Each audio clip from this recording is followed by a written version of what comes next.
Welcome to the Real News Network. I'm Sharmini Pires coming to you from Baltimore. WikiLeaks founder Julian Assange threatens to release Snowden info that Glenn Greenwald says could endanger lives. Here to discuss this is our regular contributor, Michael Ratner. Michael Ratner is the President Emeritus of the Center for Constitutional Rights in New York and the U.S. Attorney for Julian Assange. He's also a board member of the Real News Network. Thank you for joining us, Michael. It's always good to be back with the real news. That's great. We're happy to have you back. So what's going on with this breaking story?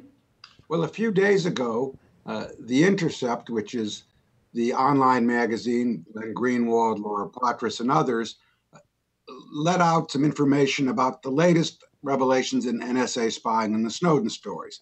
It concerns really a broad program called Mystic that operates to take in the metadata from at least 5 countries.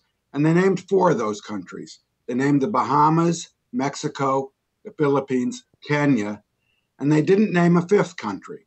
Now, in fact, of those 5 countries, in one of those countries, in fact, 2 of those countries, they don't just take in the metadata, which is, the date of the call, the length of the call, but they take in all of the audio. In other words, every word that's said on the cell phone. And in this case, millions of cell phones. So in the case of the Bahamas, which was one of the countries revealed, the NSA takes in every cell phone call in and out of the country and in the country. That includes perhaps some 5 million Americans who visit the Bahamas. It includes people like Oprah Winfrey who have a house there, etc. So of the 5 countries, one of them, everything is taken in. The 5th country also apparently has everything taken in, except the first Intercept and Glenn Greenwald and Laura refused to name that 5th country. A number of questions even before you get there. What are they doing taking in all the metadata and all the voicemail from the Bahamas? Since when is the Bahamas a threat to terrorism? Yeah, there may be some drugs there, but why are they taking in every call?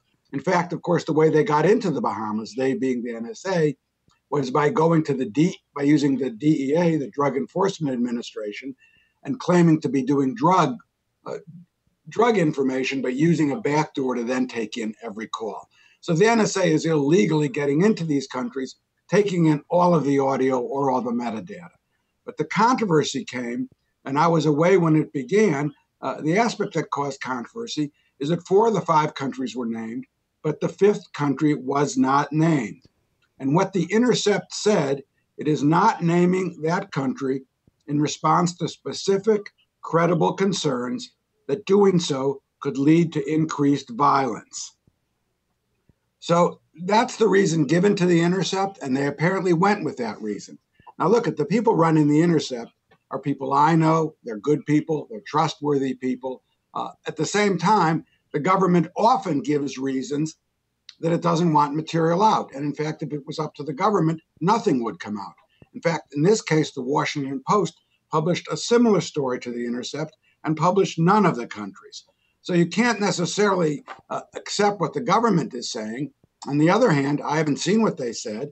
And you have to understand that people who are writing the Intercept are allies and people who I believe have good faith in what they do.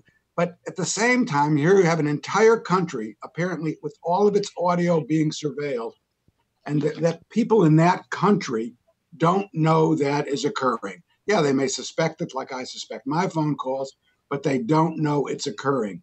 And the question is, shouldn't they know that that's occurring? Well, what happened as a result of this, the failure to mention one of the countries, my client, or WikiLeaks, started sort of a what people sometimes call a Twitter storm. I won't read them all, but you get the flavor.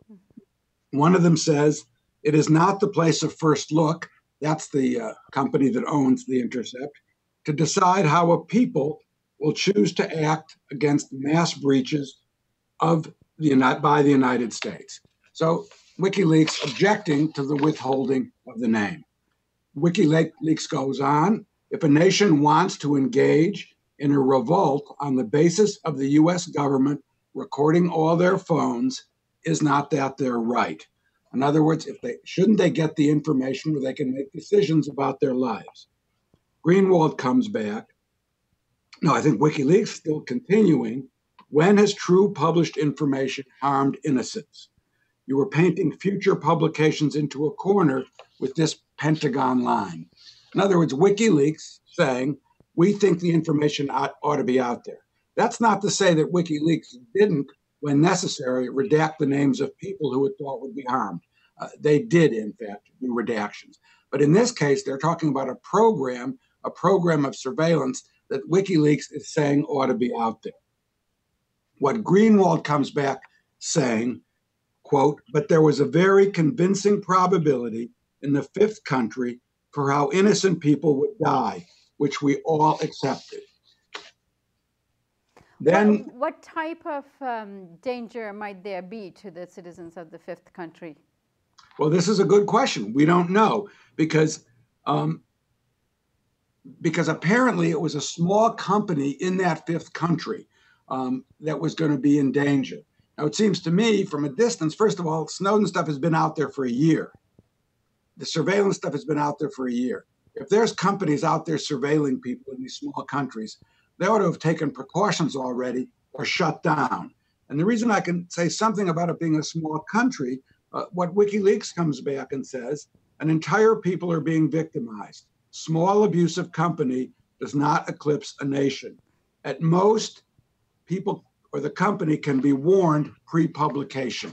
Now, without knowing more, with one more statement that Greenwald said, it's based on a particular physical vulnerabilities of the small company involved.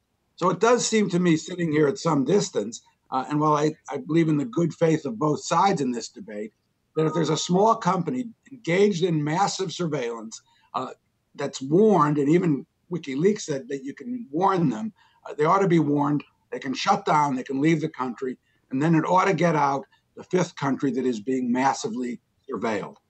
Again, I haven't seen the material. Now, the interesting part is how you open, Sharmini, that WikiLeaks said that within 72 hours or about 72 hours, they would reveal the name of that country that was broadly surveilled. So I'm sitting here probably with millions of others waiting for the name of that country to come out.